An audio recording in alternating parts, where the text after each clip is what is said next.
승빈 역사입니다. 책은 95쪽. 오늘은 송나라에 대해서 공부해 보도록 하겠습니다. 자, 95쪽이고요. 여러분 속도에 맞춰서 속도에 맞게 해서 들으면 좋겠어요. 1.5배속 일단 추천드립니다. 송나라에 들어가기 앞서 우리가 그 전에 배웠던 게 이제 위진 남북조, 그 다음에 수나라, 당나라 여기까지 기억이 날 겁니다. 그 다음에 이제 송나라인데요. 이 송나라도 가기 전에 당이 무너진 다음에 그 춘추 전국시대 같은 게 있었어요. 근데 이제 그 기간이 짧습니다. 그 기간에 두 번째 줄에 5대 10국 시대라고 합니다. 5대 10국. 그렇고 이제 이건 시기가 굉장히 짧아서 그냥 이렇게 넘어가요. 그 다음에 이제 조광윤이라는 사람이 송을 건국합니다. 이게 이제 10세기죠. 그쵸? 그 다음에 송의 태조는 중앙집권 체제를 강화하기 위해 여러 정책을 추진하였다. 중앙집권은 여러분 이제 중앙에서 수도에서 전국, 지방을 다 장악하는 체제를 의미해요. 그러니까 중앙에는 주로 왕이 있잖아요. 근데 중국은 황제라고 하죠. 자기네들. 그래서 이 황제가 중앙집권 체제, 줄여서 중집을 하기 위해서 정책을 추진했는데 무엇을 했냐면 문치주의라는 겁니다. 문치주의. 학문이죠. 학문할 때 문이고 치, 다스릴 치입니다. 그러니까 학문으로 다스린다. 즉 문과 알죠? 문과. 그러니까 문과로 다스린다. 이런 겁니다. 그 이유는 이제 당나라는 이제 절도사들에 의해서 멸망을 했어요. 절도사. 그래서 절도사는 아무래도 군사를 가지고 있잖아요. 그래서 국방 군사력을 가진 사람을 쓰지 않으려고 하는 겁니다. 그러니까 그들이 무관이라고 그러겠죠. 무관. 그렇죠? 무관이 아니라 문관. 그렇죠? 문관. 학문회에서 그러니까 과거 시험 등 이제 그걸 통해서 관료가 된 사람을 이제 문관이라고 하거든요. 그래서 절도사 세력을 약화시키려고 바로 문치주의랍니다. 그러니까 문인 관료를 우대하는 정책이다. 지금으로 치면 문과 우대책이죠. 문과 우대책. 또한 빨간색으로 군대는 누가 갔냐 하면 바로 황제가 갔습니다. 그래서 중앙군을 강화하고 황제 직속으로 두었다. 그래서 절도사의 그 힘을 황제가 갖는 거죠. 그리고 그 문체주의 한다고 했었죠. 그래서 그 똑똑한 사람을 자기가 임명합니다. 그거를 이제 그 전시 제도라고 하는데 중학교에서는 그렇게 안 나오고 그냥 과거제를 개혁해서 황제가 직접 시험을 주관하였다. 이렇게만 이제 나와 있어요. 당나라 때랑 수나라 때에도 여러분 과거제는 있었죠. 그쵸? 근데 그 관료를 뽑을 때 관료는 여러분 공무원의 의미하고 공무원 같은 거예요. 공무원이라고 생각하시면 되고요. 그래서 이 공무원, 즉 관료를 뽑을 때 시험을 보잖아요. 근데 그 시험을 볼 때 뭐 필기 시험도 하고요. 그쵸? 그 다음에 이제 면접을 하게 되거든요. 그럴 때 이 당나라 같은 경우에서는 신원 서판 해가지고 이 과거 응시자의 그 말투, 그 다음에 옷차림, 그 다음에 뭐 행동거제 또는 이 서는 이제 그 서야 할 때 서니까 글자의 어떤 모습 이런 거를 보고 이 사람이 좋은 관료가 될 수 있을지 유능한지를 이제 판가를 맺습니다. 근데 여러분 서예라든지 이런 말투라든지 이런 것들은 고급진 걸 하려면 아무래도 당시로서는 학원 같은 게 별로 없었을 거 아니에요. 그래서 집안의 어떤 그런 그 환경이 굉장히 중요했어요. 그래서 귀족 집안에 있는 그 자녀들이 과거 시험에서 이 면접 시험에 합격할 확률이 굉장히 높습니다. 그 사람의 어떤 그 언행은 쉽게 바뀌지가 않아요. 그렇기 때문에 그거를 또 누가 이제 뽑냐면 2부에서 뽑았어요, 여러분. 2부. 그 삼성 6부 할 때, 그쵸? 그래서 인사권이 가진 게 2부거든요. 2부에서 뽑았으니까, 즉, 신하가, 그쵸? 황제가 뽑는 게 아니죠. 그런데 이제 송나라에서는 그 사람이 맨 마지막에 뽑았을 때 황제가 직접 뽑습니다. 이게 왜 중요하냐면 과거 합격자들은요, 정통적으로 자기를 뽑아준 사람 있죠. 그러니까 과거를 주관하고 채점하고 이제 자기를 뽑아준 사람하고 평생 둘이 끈끈한 관계를 가져요. 마치 사부님, 제자님, 제자 이런 관계로 이제 갔거든요. 그렇기 때문에 보니까 황제가 보기에는 과거제는 나라에서 하는 건데 자기네 그 당나라에는 귀족 사이니까 귀족인 자기네 집안만 뽑고 자기랑 친한 사람, 귀족들만 뽑으니까 자신들의 하나의 어떤 파벌이 이루게 된 거예요. 집단이 이루게 됩니다. 그러니까 신하들의 힘이 강해지는 걸 보고 아, 내가 사람을 뽑아서 나에게 충성해야겠다라고 생각을 가진 거예요. 이 조광윤이라는 사람이. 그래서 과거제를 개혁해서 황제가 직접 시험을 주관하는 겁니다. 그러면 이제 자신을 뽑아준 사람은 황제니까 황제에게 충성을 하겠다는 거죠. 여기까지 이해가 됐을까요? 좋습니다. 그래서 이 문치주의의 실시로 송대에서는 유교적 소양을 가진 그 계층을 4대부라고 합니다. 4대부. 그래서 4대부 계층을 알아두셔야 돼요. 그러니까 당나라 때는 귀족이었었죠. 그렇죠? 여러분 그 한나라 때, 진나라 한나라 때는 호족이 강했었고, 그렇죠? 게다가 그 위진 남북조 시대 때는 그 호족들의 이제 추천하는 구품 중정제로 그 호족이 귀족으로 됐고요. 당나라 때는 귀족이었고, 그다음에 당나라가 망하고 잠깐 5대 십국이라는 춘추전국 시대 같은 혼란기에 있어서 그 이를 거치고 송나라에서는 문치주의를 통해서 무관보다는 문관이 우선시했었죠. 그때 이제 서민들도 과거 시험에 응시해서 귀족이 아닌데도 이제 황제가 뽑아주는 겁니다. 그래서 옛날엔 귀족 집안이었고 또는 그냥 평민, 서민 집안이었는데 그런 거 필요 없이 과거 시험에 합격하면 이들이 4대부로 이제 한 거예요. 4대부. 그래서 조선시대 때 보면 여러분 신진사대부 이런 얘기 들어봤습니까? 신진사대부. 그러니까 과거 시험은 기본적으로 그 시험 과목이 뭐예요? 국어, 영어 이런 게 아니라 바로 유교입니다, 여러분. 유교. 공자님 말씀이라든지 맹자의 말이라든지 그런 걸 공부했거든요. 그래서 유교적인 소양, 유교적인 어떤 교양을 이제 능력을 갖춘 사람이죠. 그래서 다시 7번째 줄에 보면 이 사대부들, 이들은 과거를 통해 문인 관료가 선발되어, 그러니까 문인은 아까 문과죠. 관료는 이제 공무원 같은 거라고 했습니다. 과거를 통해 문인 관료, 즉 문과 공무원이 선발되었다, 뽑혔다. 그래서 새로운 지배층으로 떠올랐다. 그렇습니다. 자, 그래서 당나라는 뭐였다? 그 지배층이 귀족이었고, 그쵸? 문벌 귀족이었었죠. 그리고 송나라에서는 변해서 사대부였다. 옆에 똥일에 보면 그러니까 송나라 때 사대부의 모습이 여기 보이죠. 이렇게. 그래서 평상에 걸터 앉아 무언가 쓰라는 선비가 있고, 그래서 있죠. 옆에 검은고와 책, 바둑판과 두루마기 그림이 그려 있다. 글씨, 그림, 음악은 사대부의 교양이었다. 자, 이런 것들은 사실 어때요? 당나라 때도 마찬가지였었죠. 그쵸? 그리고 위진 남북조 시대 때도 마찬가지고 왕이지라든지 그쵸? 그래서 이런 교양을 귀족들은 소양 중에 하나는 바로 이런 교양입니다. 교양이 바로 귀족의 하나의 조건이에요. 근데 이때는 귀족이라고 하기보다는 이제 사대부라고 했는데 그렇습니다. 자, 그렇고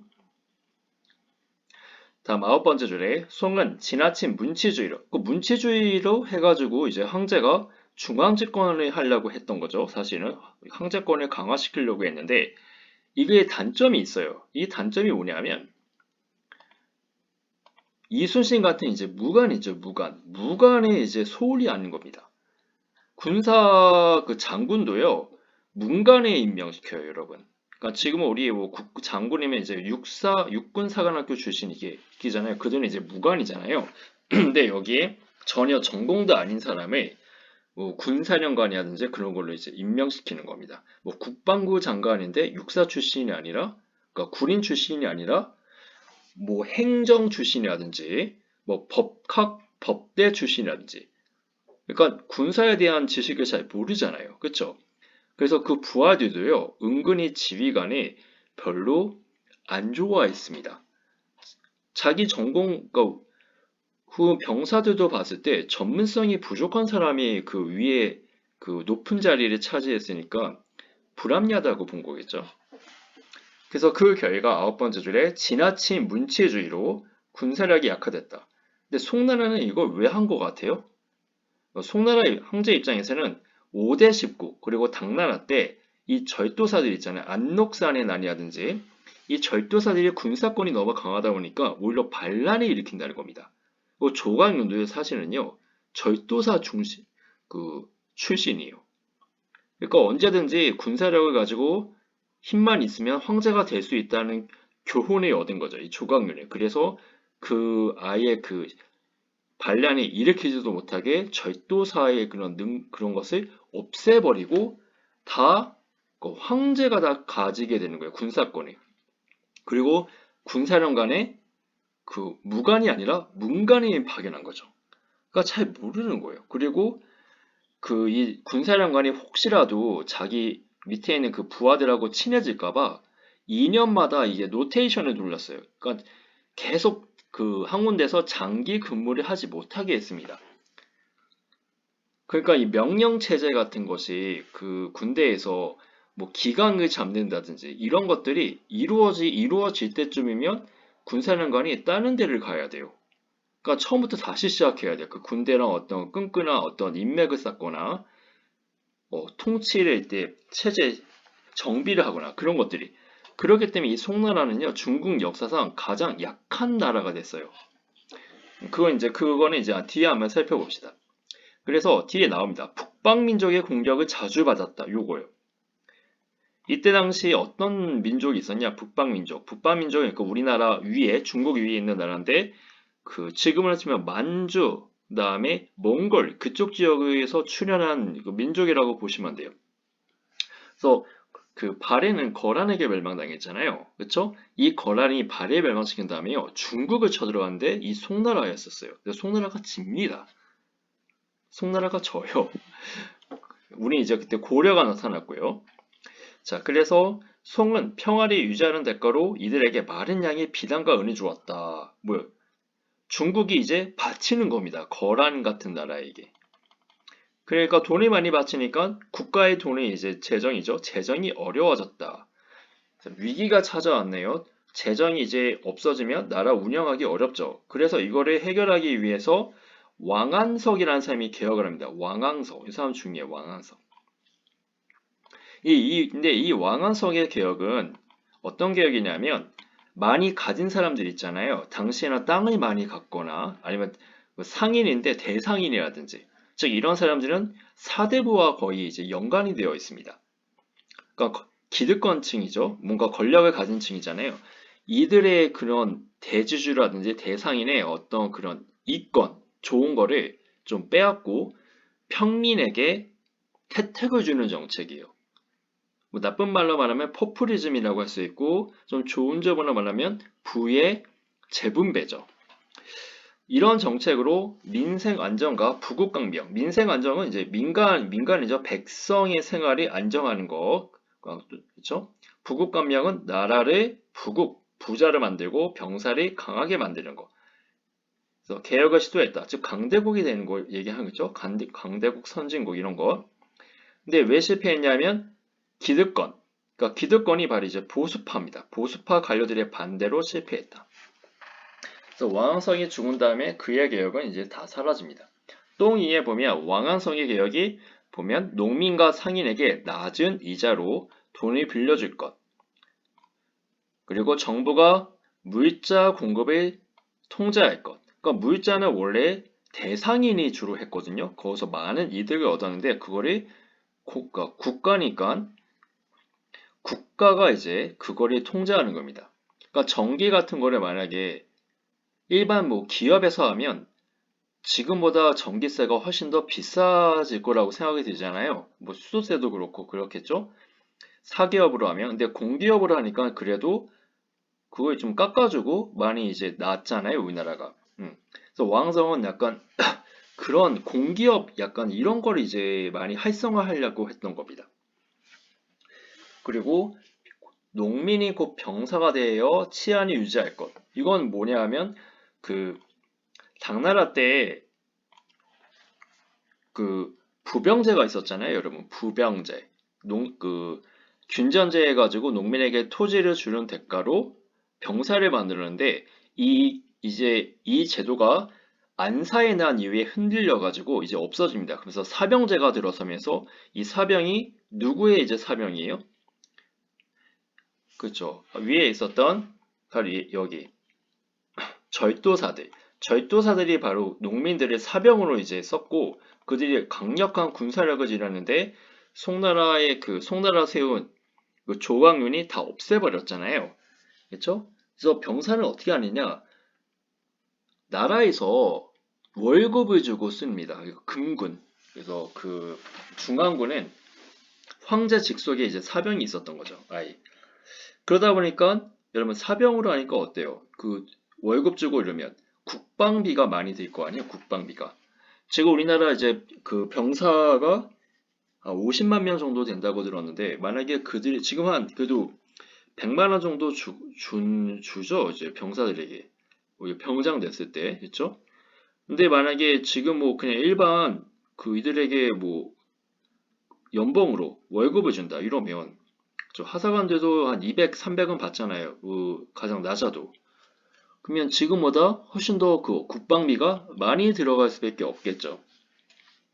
사실 선생님 때는 그 병장이 15,000원 받았어요. 선생님은 이제 군사 생활했을 때.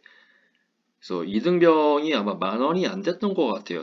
그 그때가. 그러다 보니까 그때 뭐 이거를 사병제로 이렇게 하면 물론 사병제로 하면 병사 수는 좀 줄어들 겁니다. 50만 명, 60만 명이 필요 없고 더 줄여들겠죠.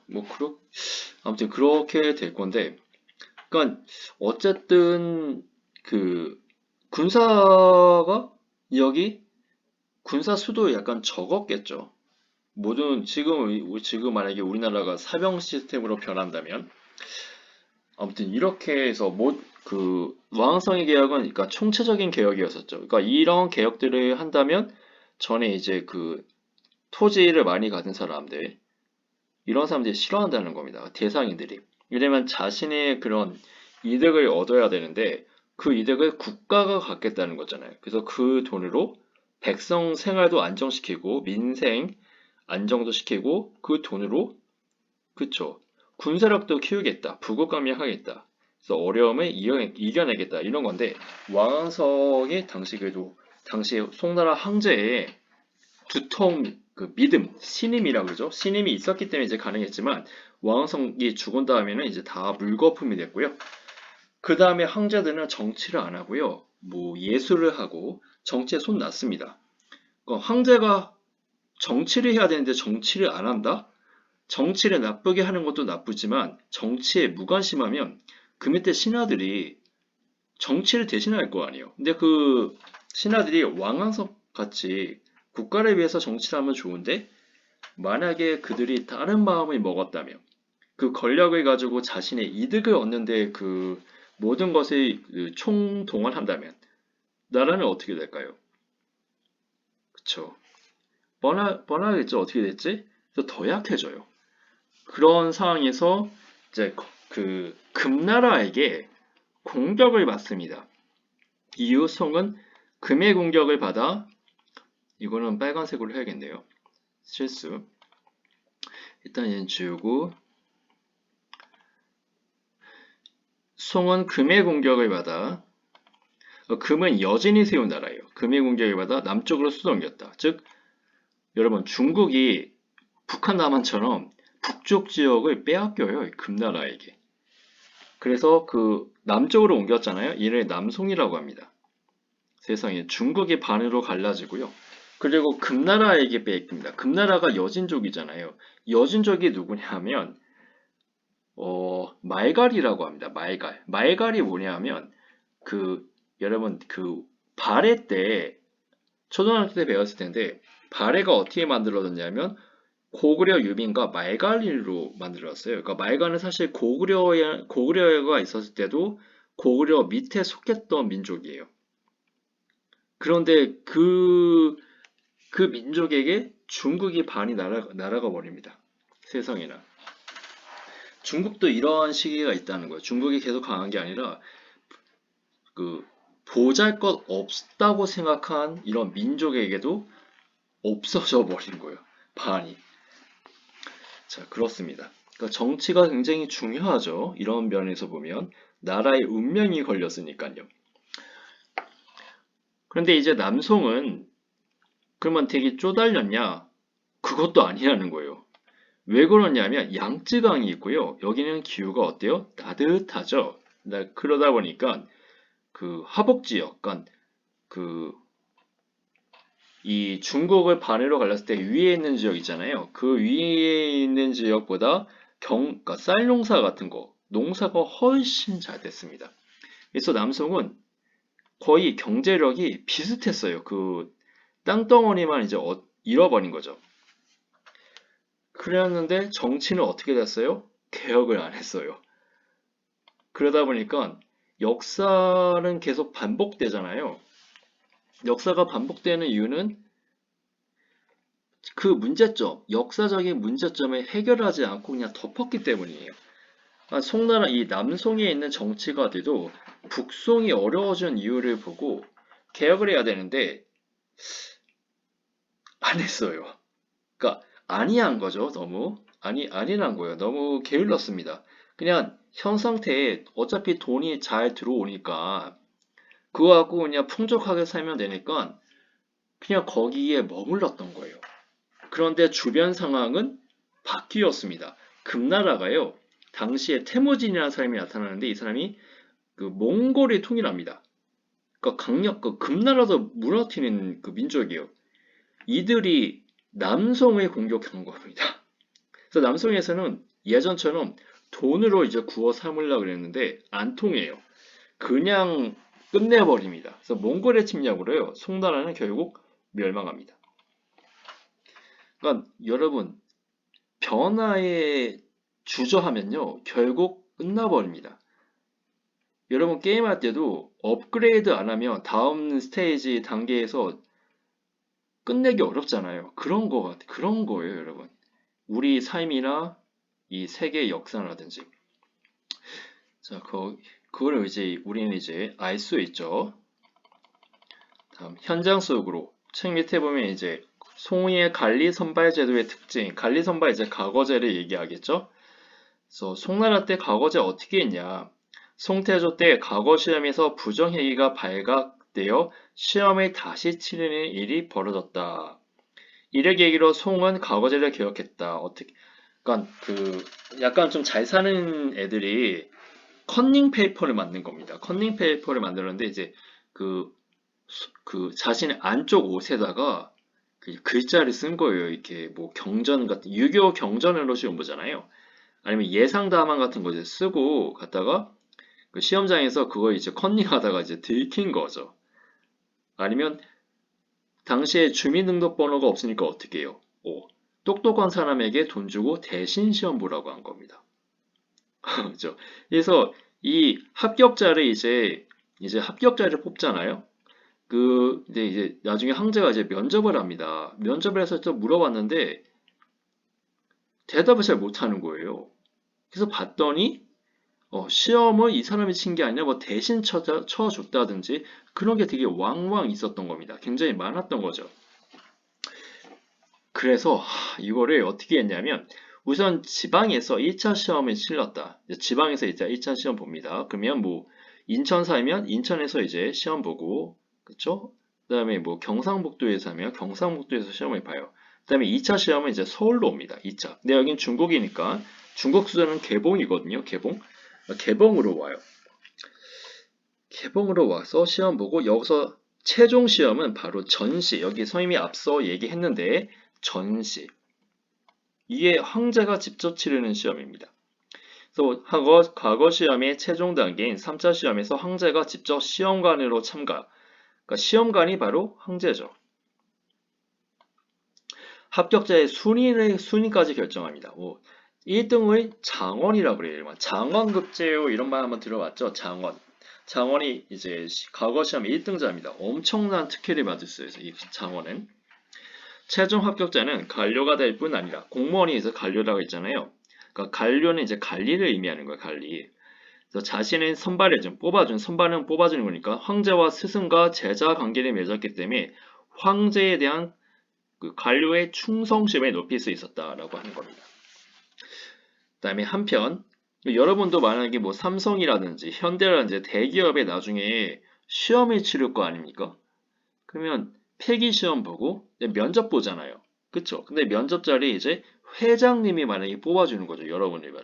그러면 회장님이 딱 하면 아무래도 여러분이 상상해 보세요. 이제 뭐 대기업 회장이 이제 자기 뽑아줬어요. 뭐 그런 경우는 별로 없지만 뭐 주로 이사급이 이제 뽑는다고 하는데 아니면 인사팀에서 뽑거나 여러 가지 질문을 하겠죠. 우리 회사에 왜 왔나는지 그리고 어떤 뭐 돌발 퀴즈 같은 걸 낼 거예요.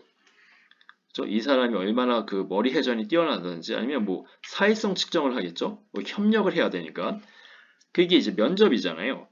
거기에서 이제 황제가 직접 출제했다는 거죠. 뽑히면 황제가 나를 뽑아준 거잖아요. 그렇죠? 그래서 다음 이제 보면 한편 송은 시험의 부정행위를 방지하기 위해 앞서 이제 부정행위가 있었잖아요. 그래서 이름을 가린다. 첫 번째. 이름을 가립니다. 왜냐하면 시험을 보려면 주로 돈 있는 사람만 봤어요, 여러분. 왜냐하면 평민들은 먹고 살기가 빠듯하니까 자기 자식에게 공부시킬 여유가 없습니다. 이해를 시켜야 돼요.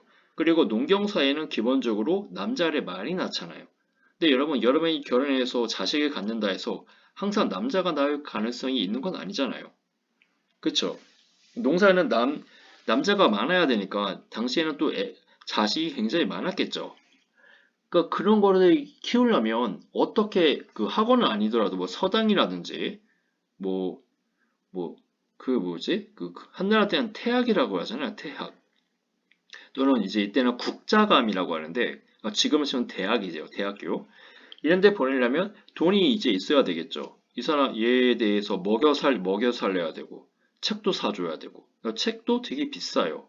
인쇄소에 같은 것이 이때 있었다고 할지라도 책이 굉장히 비쌉니다.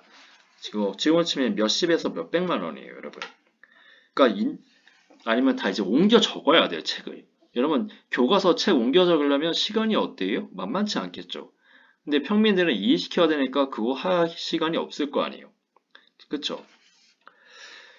그래서 일단은 그 응시자 이름에 가려요. 그건 결국은 그 있는 집 애들은 자기가 다 알잖아요. 그 이름을 누구 자식인지 이거 알 거 아니에요. 그러면 아무래도 여러분 좀 친하면 점수 좀 많이 주고 싶잖아요. 이거 객관식 시험이 아닙니다.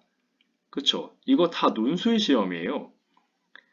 그러다 보니까 이게 사람이 그래도 그 약간 주관성이 있잖아요. 그러니까 아예 이름을 가려버립니다. 이름만 가리는 게 아니고요. 아예 시험지를요, 옮겨 적어요. 그러니까 필체를 다르게 하는 겁니다. 필체, 글씨체를 알지 못하게 다시 쓴다. 요거 좀 다시 할게요. 부정행위 방지하기 위해서 두 가지가 있는데, 부정행위 방지하기 위해서 첫 번째는 응시자 이름을 가린다. 지금 우리는 이제 여러분 그 객관식 시험에 바코드로 해가지고 하잖아요. 그쵸? 그러니까 여러분 이름은 그 바코드에 있는 것만 채점하니까 이거랑 상관없죠? 그 글씨체도 상관없고, 그쵸? 훨씬 더 객관적이죠? 근데 이때는 이제 그런 게 없으니까 이렇게 두 가지를 했었다. 이름 가렸다. 글씨체를, 그러니까 과거 시험 보는 것도 국가에서 돈이 많이 들겠죠. 여러분이 쓴 논술체를 다른 사람이 여러분 그 이름에 가린 채 다시 옮겨 적는 겁니다. 다른 종이에다가. 그러니까 채점관들은 만약에 뭐 김박은이라는 사람이 그 답안지를 썼으면 김갑을이라는 이름을 지우고 다른 뭐 나미수라는 사람이 김갑을의 그 시험지를 다른 종이에다 그대로 또 써요. 그럼 채점관들은 이 사람이 김갑을인지 모를 거 아니에요, 아예. 그러니까 훨씬 더 객관적이라는 거죠, 이 시험 제도가. 그런데 그러려면 어떻게 해요? 돈이 많이 들어가겠죠. 그 옮겨주는 사람에게도 돈 줘야 되고. 시간도 굉장히 오래 소요되겠죠? 굉장히 까다롭게 됩니다. 이것도 하나의 어떤 주의와 관련이 있어요? 문간에 중요하는 문치주의와 관련이 있죠. 이런 것들이. 송나라는 이런 시대였습니다. 자, 다음에 송의 경제와 이제 서민 문화를 볼게요. 송대에는 경제가 발달했다. 오, 경제가 크게 발달했다. 왜냐하면 이때 당시 이제 아무래도 그 약간 옛날이죠. 이거 정근대 시대라 그래요. 우리나라에는 이제 현대잖아요. 현대. 그렇죠? 현대. 근현대라고 하거든요. 근현대. 근대는 이제 현대와 가까운 거에 근대라고 그러고 주로 이제 산업이 발달하는 시대부터, 그러니까 18세기부터를 이제 거의 그 근대라고 하고요. 그 전에는 정근대라고 합니다. 그러니까 근대의 전이라는 의미예요. before. 저는 before 앞전자니까. 그래서 근대의 앞에 있는 시대다 해가지고 주로 고대, 중세 이런 시대를 이제 정근대라 하거든요. 이때는 주로 정근대 시대 때는 아무래도 농사가 주 메인이었었겠죠. 그래서 여기 보면 창장강 하류 지역의 개간에서 농지를 늘어났다. 모내기법. 주로 이거 다 농사와 관련이 있겠죠. 내가 농사를 과거에는 뭐 1억 가마 했는데 개발해가지고 2억 가마, 3억 가마 이렇게 냈다. 뭐 이런 얘기예요, 결국은. 이 농업 생산량이 크게 증가했다. 두 번째, 수공업이 발달하면서 상업이 활발화됐다.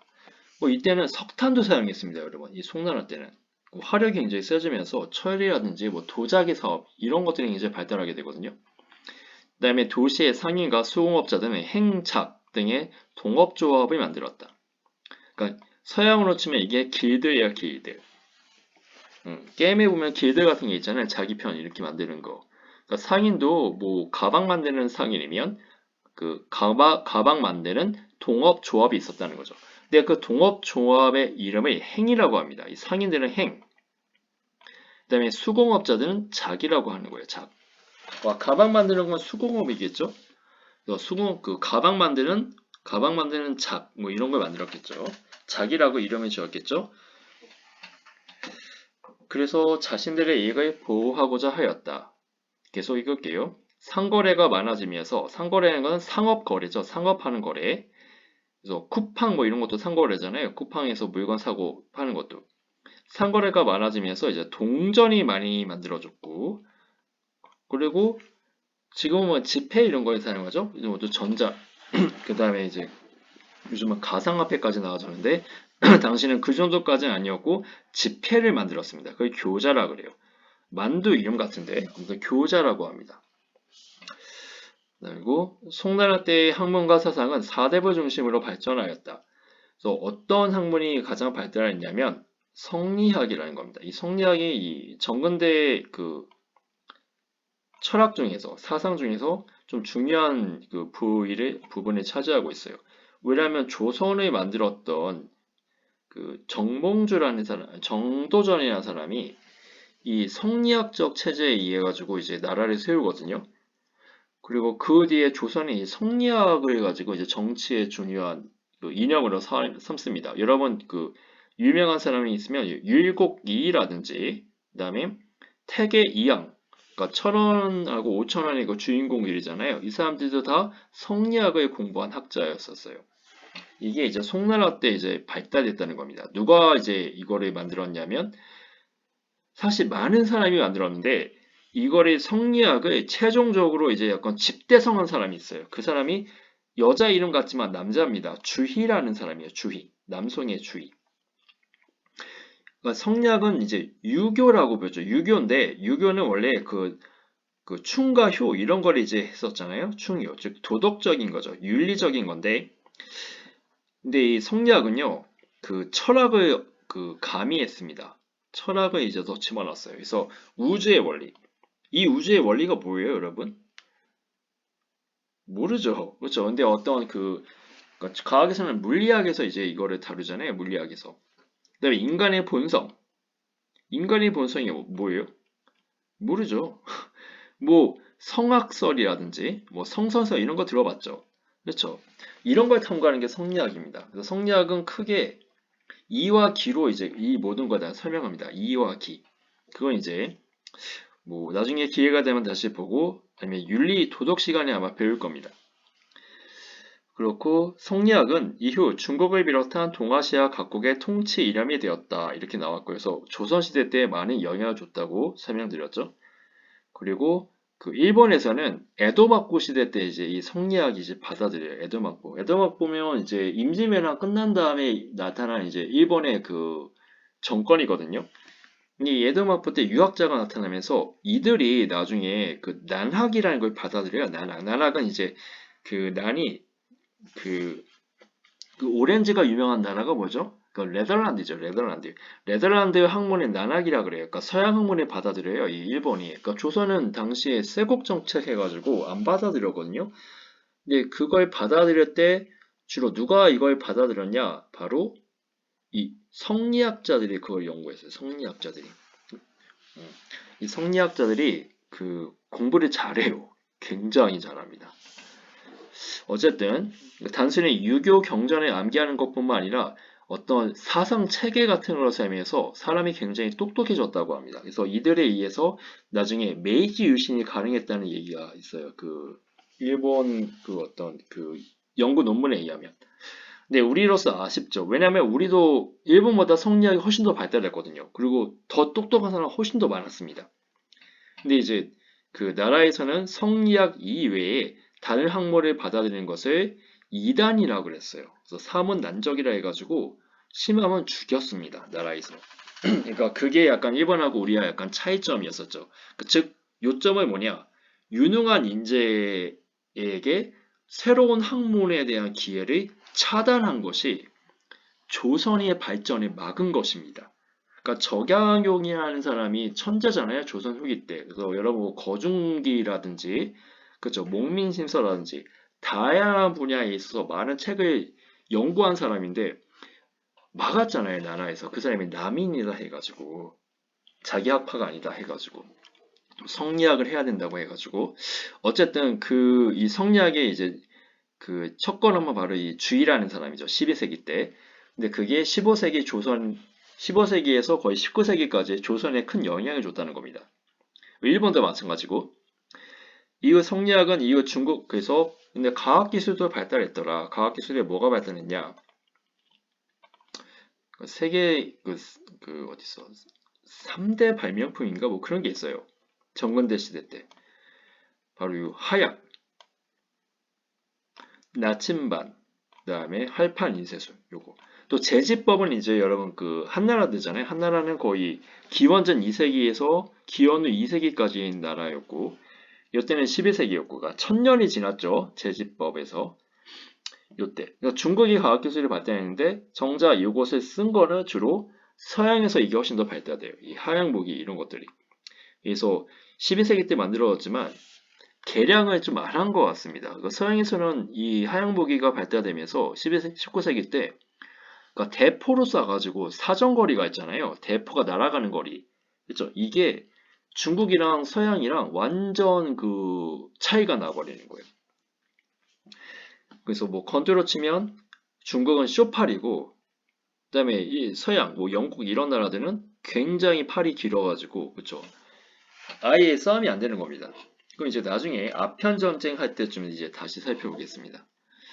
그래서 이 하학목이 나침반 활판 인쇄술. 야, 하학이 있는데도 이 송나라가 멸망했다고?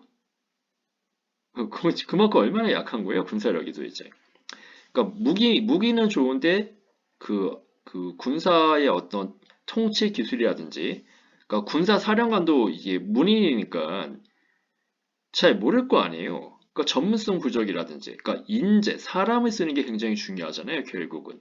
그런 게 총체적으로 이제 실패한 거죠, 송나라에서는. 그러니까 그러니까 인사가 만사다 이런 얘기가 있거든요. 그러니까 사람 쓰는 게 다라는 얘기가 있어요. 여러분 나중에 뭐 이성 친구 사귀더라도 친구 사귀는 것도 어때요? 여러분 다 일이잖아요. 어떤 좋은 친구를 사귀느냐, 나쁜 친구를 사귀느냐에 따라서 여러분 인생에 큰 영향을 주듯이 국가 경영, 여러분이 나중에 회사를 세울 수도 있겠죠. 사장이 될 수도 있겠죠. 근데 부하 잘못 뽑으면 그 기업 망할 수 있는 거예요, 여러분. 여러분 통수치고 그죠? 회사의 이익보단 자신의 이익을 더 추구한다든지. 그러니까 사람을 볼 줄 아는 눈이 굉장히 중요한 겁니다. 그런 눈은 뭐 과학을 배운다든지 그런 것보다는 인문학을 통해서 배우는 거잖아요. 그 사람에 대한 내용은. 그래서 여러분이 나중에 어떤 사람이 될지 모르겠지만 하이아키가 아마 되려고 하잖아요. 거의 다. 뭐 직장에서도 그렇고 뭐 여러분 사업을 해도 마찬가지고 그렇죠. 그런 눈은 이제 여러분의 경험과 인문학과 이런 교양이 어울려지면서 이제 형성되는 겁니다. 그래서 지금 이 시대 이 시간대 공부하는 것을 게을리하시면 안 돼요. 다 피가 되고 살이 됩니다. 여러분에게. AI에게도 맡겨도 안 됩니다. 여러분이 주체적으로 생각할 수 있는 힘이 있어야 돼요. 자, 그렇고 한편 송대에는 산업의 발달로 도시가 성장하고 산업의 발달은 앞서 설명 이제 나왔었죠 교과서에. 그래서 도시가 성장했고 서민들의 생활이 발달했다. 그래서 서민들도 즐길 수 있게 됐다. 그게 이제 서민 문화죠. 그래서 카이펑이 개봉입니다. 이게 수도예요.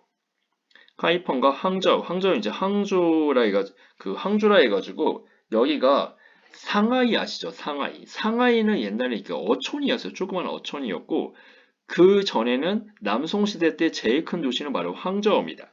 여기에 우리 항저우 옆에 그 큰 호수가 있어요. 굉장히 큰 호수가. 그래서 이 대도시에서는 서민들이 즐기는 오락시설이 세워졌다. 그래서 연극이라든지 뭐 이런 것들이 이제 행해졌다고 합니다. 전문 공연장이 발달해서 다양한 공연이 이루어졌다. 이건 노란색으로 해도 되겠네요.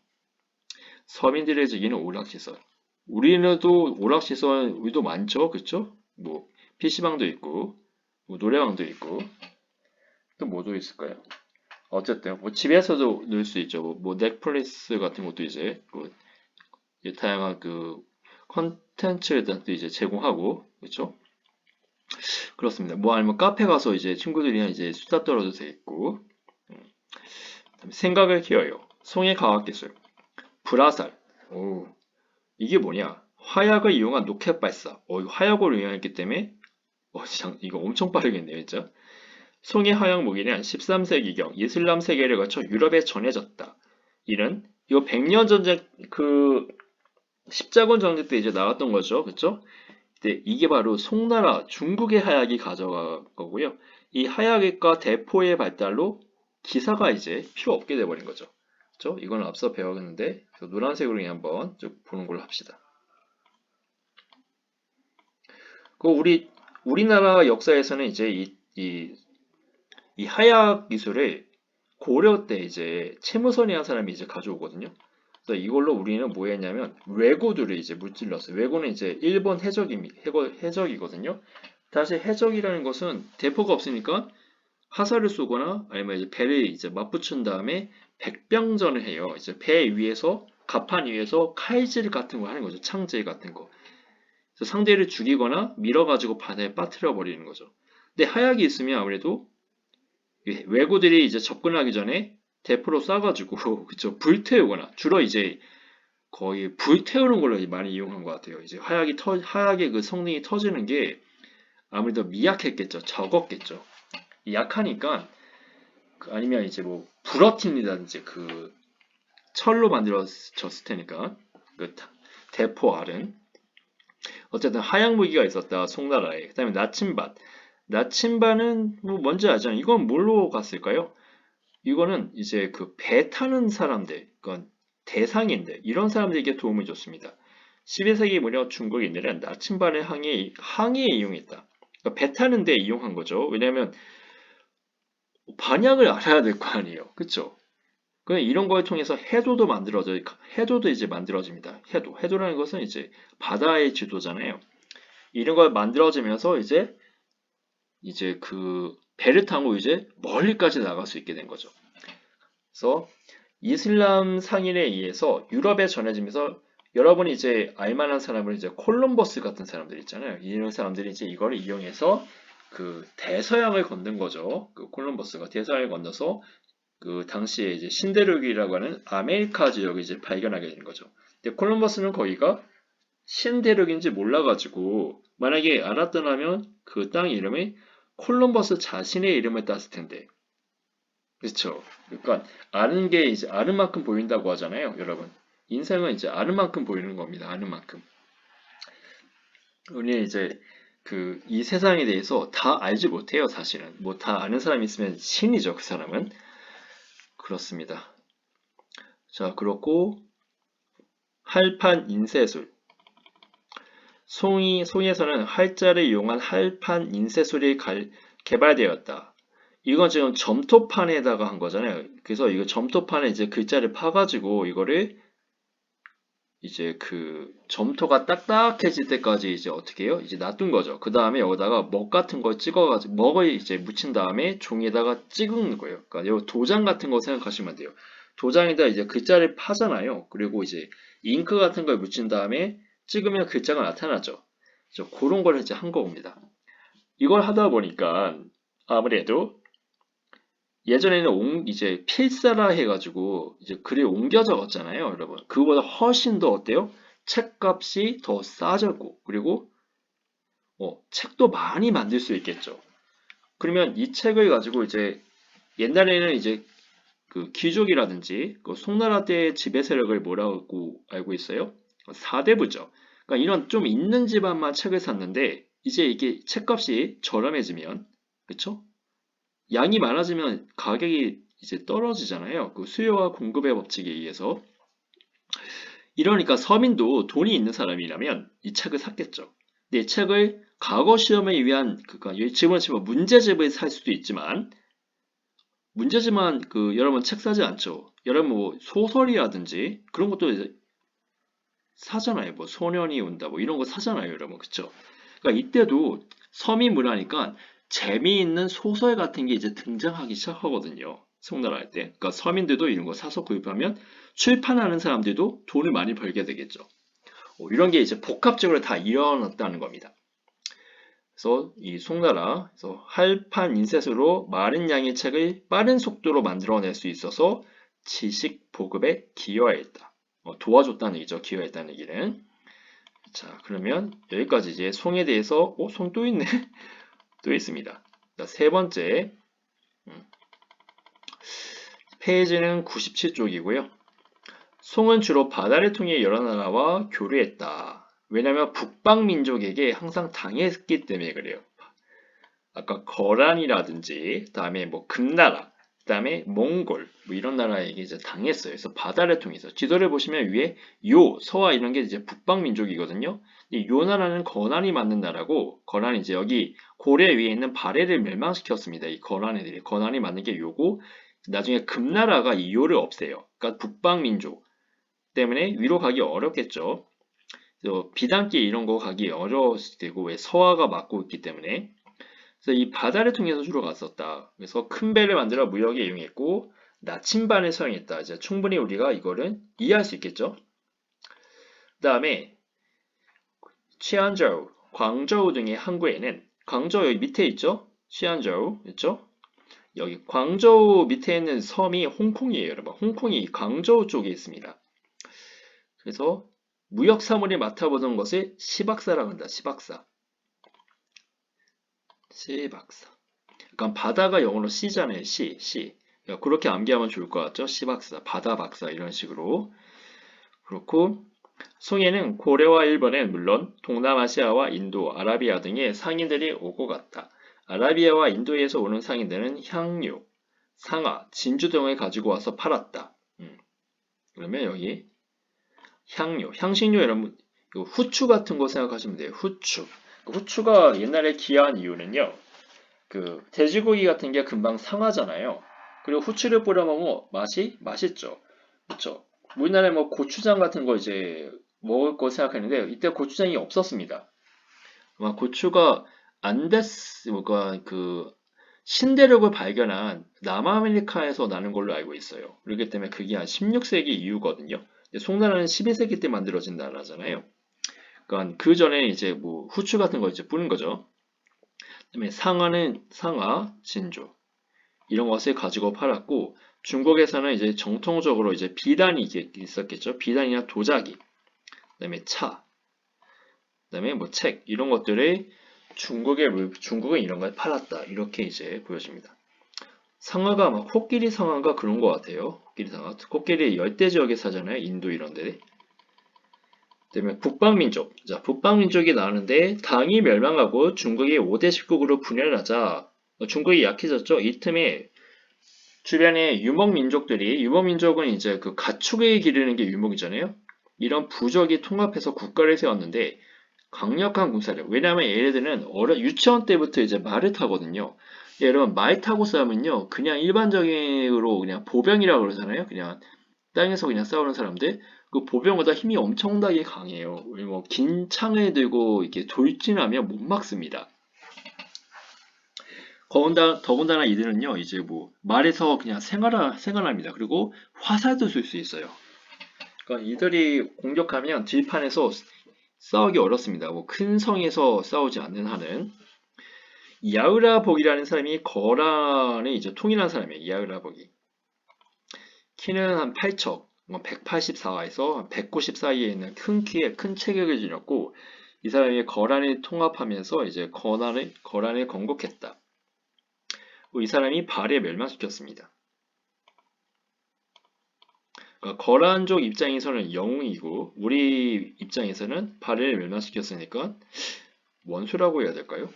아무튼 이 사람이 이제 그리고 고려도 공격했다. 이때 왕건이 이제 있었겠죠. 또 중국 하북 지역을 진출하여 공격했다는 얘기죠. 그래서 베이징 같은 데 정복했어요. 이 거란이. 손과 대립했다. 나라 이름은 근데 요라고 붙였다. 요가 이제 철요자입니다. 왜 철로 고쳤어요? 그러니까 철처럼 튼튼하다. 우리나라는 오래 간다. 철이 오래 가잖아요. 그러니까 그런 의미로 지었는데 금방 망해요. 네, 이상하네. 왜 망하지? 그 다음에 서북 지역에는 탕고트라가 서하를 세웠다. 서하. 탕고트는 이제 티베트죠. 티베트 지역이죠. 티베트. 서하는 동서무역을 장악했다. 그렇기 때문에 이제 송나라가 그 당나라 때 한나라 때부터 당나라까지 있었던 그 비단길을 이용하지 못하는 겁니다. 그러다 보니까 바다로 나가게 되는 거예요. 이제 바다로. 뭐 잘 됐죠. 바다로 배 타고 가면 더 많이 이제 팔 수 있잖아요. 도자기라든지 이런 거. 배로 실으면 훨씬 더 많이 실을 수 있으니까요. 그리고 아무래도 이 송나라는 돈이 많이 필요했던 나라였고. 그다음에 만주 지역에서는 여진족이 성장하여 금을 세웠다. 이거 순서를 알아두셔야 돼요. 그다음에 금입니다. 금은 나라 이름을 왜 금이라고 했을까? 이거 여러 번 생각하는 거 금 맞습니다. 그 금. 황금할 때 금이요. 왜 세웠어요? 그렇죠. 요 나라는 지금 처리를 했잖아요. 그러니까 금이 훨씬 더 오래 간다라고 약간 유치한데 그런 걸로 이제 의미를 세웠어요. 근데 더 금방 망합니다. 더 금방 망해요. 아, 정말. 뭐가 문제일까요? 그러니까 이름대로 살기가 쉽지 않습니다. 부모님이 여러분의 이름에게 그 의미를 줬을 텐데, 진짜 이름값하고 사는 게 이럴 때 쉽지가 않아요, 여러분. 그러니까 요금, 그쵸? 요금. 누구는 이제 여기 그 앞에 그 철자 있잖아요. 기역, 그 다음에 이건 이응이잖아요. 거란, 이거는, 그쵸? 그리고 여기 어디 갔어? 여기 다시, 거란. 그쵸? 거라는 나라 이름이 뭐예요? 요죠. 그쵸? 요. 그 다음에 여진. 여진은 나라 이름이 금이잖아요. 요 앞에 보시면 거라는 지금 요게 기역이죠. 그쵸? 얘는 기역이잖아요. 얘는 기역. 그리고 이렇게 크로스 해가지고 금은 기역. 여진은 이응, 또 크로스 해가지고 얘는 이응. 이런 식으로 이제 연기하는 사람도 있더라고요. 이런 식으로. 자, 어쨌든 여러분 잘 암기해 보시고 다시 가서 금은 송과 연합하여 요를 멸망시켰다. 그러니까 금이 혼자 요를 멸망시킨 게 아니라고 하는데 사실은요, 송이 금나라랑 같이 요를 멸망시키려고 약속을 했는데 송이 약속 어겨요. 송나라에서 반란이 터졌거든요. 그래서 금나라가요, 송나라에게 니네 약속 안 지켜. 야, 약속 안 지켰으니까 돈으로 주면 해줘. 그러면 여기 요 나라 땅 니네 줄게. 이렇게 했는데 송이요. 여기 보니까 약속을 어기지 않자 했죠. 대가를 안 줍니다. 송이 뻐겨요. 그러니까 금을 무시한 거죠. 손자문법에 보면 적을 알고 나를 하면 그죠. 지지 않는다 뭐 그런 거 있잖아요. 근데 이 송이 금을 완전 무시했습니다. 왜냐면 금나라가 여진족이잖아요. 여진족이 그 고구려 밑에 있었던 그 애들이잖아요. 발해에서도 그렇죠. 주로 피지배층 나라니까 송이 옛날 생각하면서 성장한 이 여진족 금나라를 인정을 안 해주는 겁니다. 그러니까 금나라가 요 나라도 이겼는데 그건 생각하지 않고 이 송나라가 안일하게 생각한 거죠, 사실은. 그래서 송을 공격했다. 그래서 송이요, 나라가 쪼개집니다. 그래서 지도에 보면 이게 남송 해가지고 지금 그죠? 이, 이 보라색 지역 있죠? 이 중도 여긴 이 지역 중도 황허강 이 지역을 금나라에게 뺏겨. 그래서 금나라가 지금 영토가 엄청 크죠? 그쵸? 음. 그래서 누구는 이 금나라가 우리 민족이다 이렇게 주장하는 사람도 있어요. 역사학자 중에서. 왜냐하면 과거에 발해랑 고구려의 주민이었었잖아요. 그러니까 우리 역사 아니냐? 그러니까 우리 역사가 중국을 이렇게 장악한 적이 있다 이렇게 보는 거죠. 나라 이름도 금이잖아요. 금. 금이 뭐예요? 성으로 하면 김씨자 김. 성 김씨가 그 금으로도 쓰잖아요. 그러니까 이거 이 금나라의 그 전설에 의하면 금나라 시조가 누구냐면요. 신라 왕손이라고 그랬어요. 신라. 신라가 이제 김씨잖아요. 끝에가 보면 김씨. 그 네브랑부터 김씨가 이제 왕이 했잖아요. 근데 이제 금이 신라가 이제 그 고려에게 이제 나라를 주거든요. 그런데 거기에 이제 불복한 왕자가 있었는데 이가 여진족, 그러니까 그 뭐지? 그 여진족이 가가지고 살았는데 그들이 그 자손이 이제 그 이 금나라를 만들었다. 그래서 원래 금나라 시조는 바로 경주 사람, 그러니까 그 신라 사람이다. 그래서 우리 민족이다. 이렇게 주장하는 사람도 있는데 그 학계에서는 주류는 아닙니다.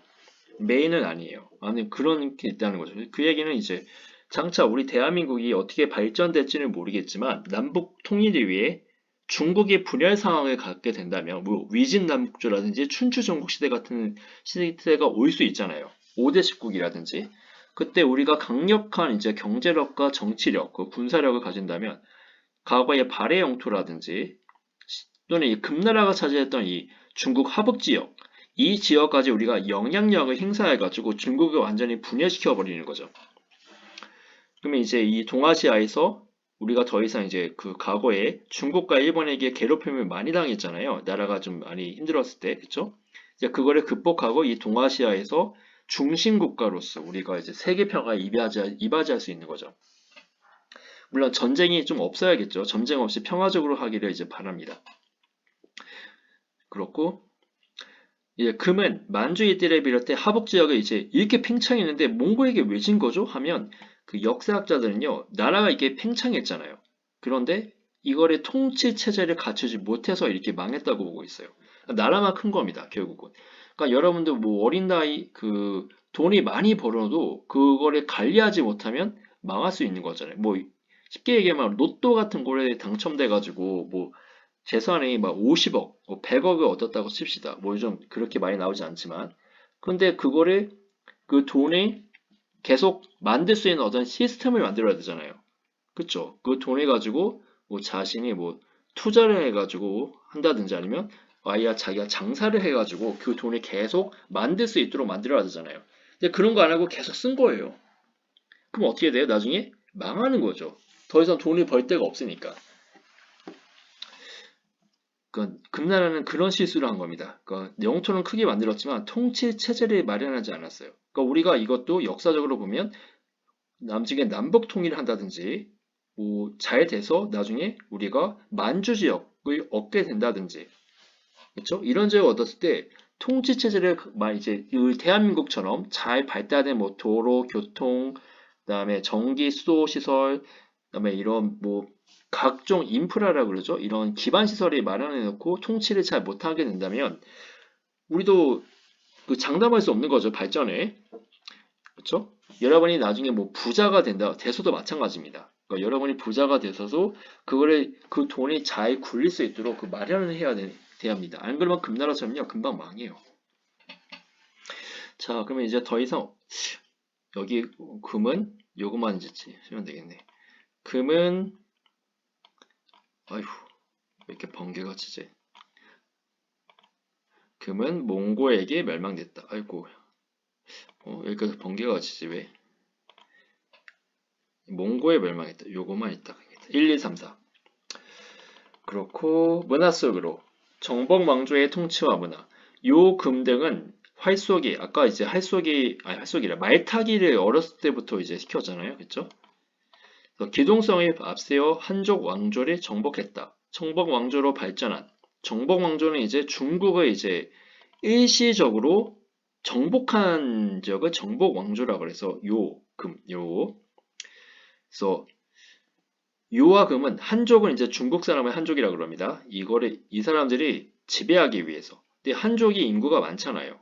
한 1대 100 정도 비율 될까요? 아마 그렇게 많았어요. 그러니까 요 나라 사람이 1만 명이면 한족은 100만 명입니다. 그러니까 중국인들이 이렇게 인구가 많아도 졌어요. 정치력이라든지 군사력 이런 게 약해가지고 결국은. 그러니까 아무리 덩치가 커도 자기 몸에 대한 체력이 있어야 되고, 그렇죠. 약간 그 두뇌가 있어야 되는 거죠. 결국은 이런 걸 보면 자신의 부족은 어떻게 했냐? 이중적인 통치 방식은 뭐냐? 이거 좀 빨간색으로 해야겠는데.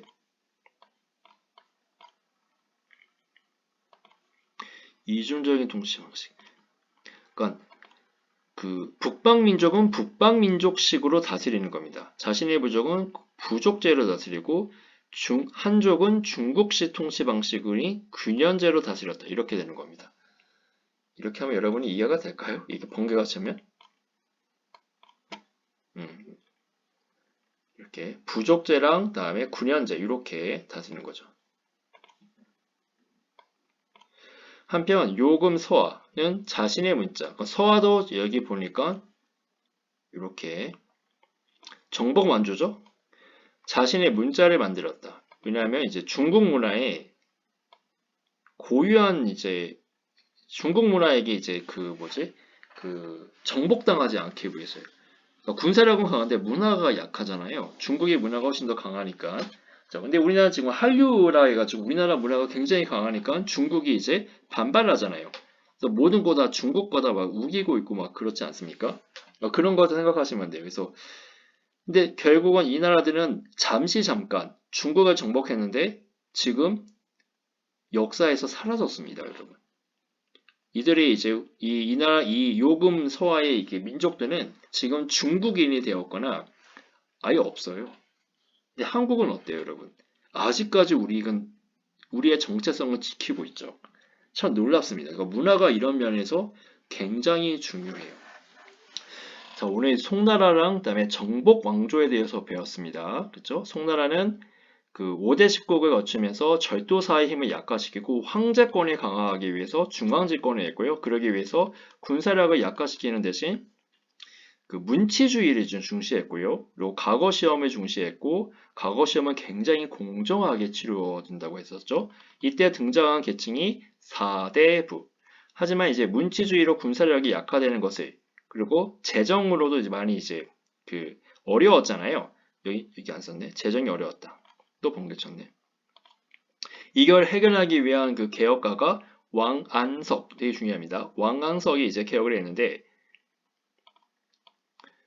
민생 안정과 부국 감량을 이제 목표를 했지만 원래 그 기득권인 보수파의 관료의 반대로 실패하게 되고요.